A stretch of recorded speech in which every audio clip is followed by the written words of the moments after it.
and today I have part 28 of Vaati's return. Finally, it's been a whole year, well, over a year since I read part 27 out loud to you guys, so it's been a long time, but you know what? Part 27 is finally popular, so I'm giving you guys part 28. And don't worry, it's not going to be another year until part 29.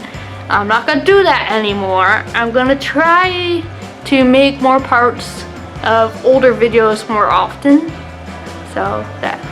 Well, in part 27, Masaru was mostly using his ice rod. Well, and also he had just finished floor 36 of the power trial. Yeah, I know, I'm sorry guys, it's still the power trial. We haven't got to floor 50 yet. So, anyhow, let's begin part 28. Masaru and Midna traveled to floor 37. Floor 37 is rather sandy. Cool, well hopefully the enemies aren't sandcastles, Masaru says. Don't be silly, sandcastles aren't monsters, Midna says. Green levers pop out of the ground and twirl towards Masaru. Midna informs him that these are much like the other levers he has defeated, but without any special powers such as higher defense or attack. Masaru starts slashing at the levers as they approach. Each time Masaru swings his sword and hits a green lever, he and the lever go flying off in opposite directions, just as the red hardhat beetles did previously. He gives up trying to slash them and decides to do a spin attack.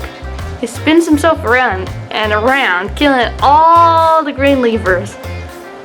When they are all gone, he gets 250 rupees. He now has 5,428 rupees.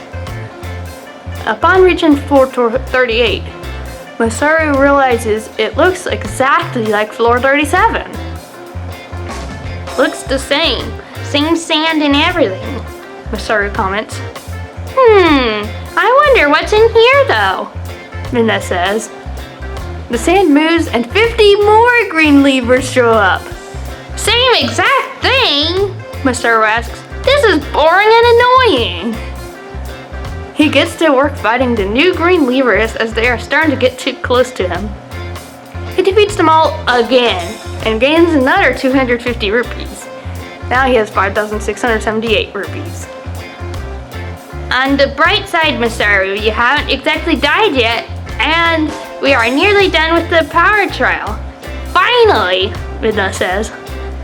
Feels like I've been in here forever, Masaru says.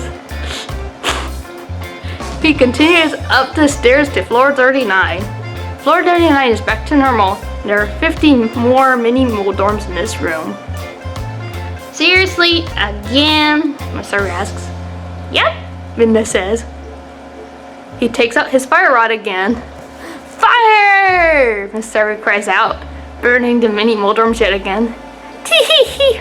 Masaru, I never knew you were a pyromaniac, Midna says, laughing and rolling. Because I'm not.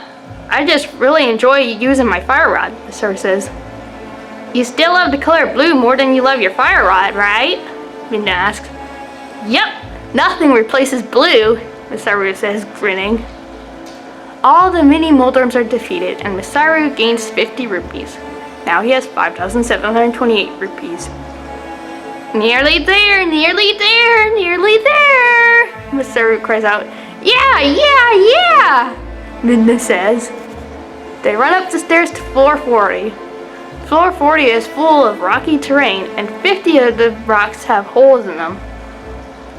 Aha! Rocks! Rocks are enemies? Masaru asks. No, but what's inside of them is, Midna says. Masaru ventures into the floor and suddenly long red worms with sharp pincers pop out of the holes in the rocks. No! Masaru cries out. These worms are simply called pinchers, named for their sharp pincers, Midna says. Unfortunately, only your sword can damage them. Okay, I'll just slice them like carrots, Masaru says. You eat carrots? Midna asks. Used to, Masaru says. I like them raw and crunchy, sliced into discs. Well, just don't eat the pincers, Midna says. Right, Masaru says. He runs around slashing the pincers.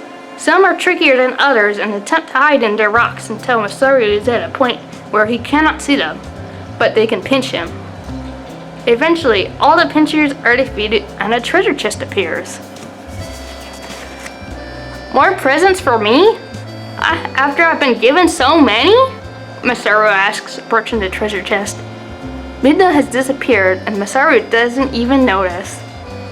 He reaches down to open the treasure chest when suddenly a long orange thing comes out of the rock and taps on his shoulder. Ah! Masaru screams. Midna laughs and crawls out of the rock. You scared me! You're lucky I didn't cut your hair, Masaru says. Well, I'd be mad if you did, but then I'd just grow it back out within seconds, Midna says. Masaru glances at her before opening the treasure chest. Inside, he finds a pair of brown boots with golden wings attached. Pretty! Why am I getting new shoes? Masaru asks. Those are Pegasus boots, Midna says. The wearer is given super speed without wearing a tie or gown. I might need that, Masaru says. He switches from his regular boots to the Pegasus boots. They are a bit big on him at first, but they adjust themselves to his feet. After being prompted by Midna to try out the boots, he begins running very fast and ends up crashing into the wall. Ouch! Masaru says. That's a problem, Midna says. Masaru tries again and crashes into another wall. I bet if you practice enough, you'll get the hang of it, Midna says. Hopefully. It is a cool concept, Masaru says. Masaru practices running in his Pegasus boots a while longer before going up the stairs to floor 41. But that floor 41 and the others are for next time. I hope you have enjoyed this part 28 after it's been over a year. And if you did like this, give me a thumbs up. Tell me what you think in the comments. And if you haven't already, please subscribe to the channel. Bye.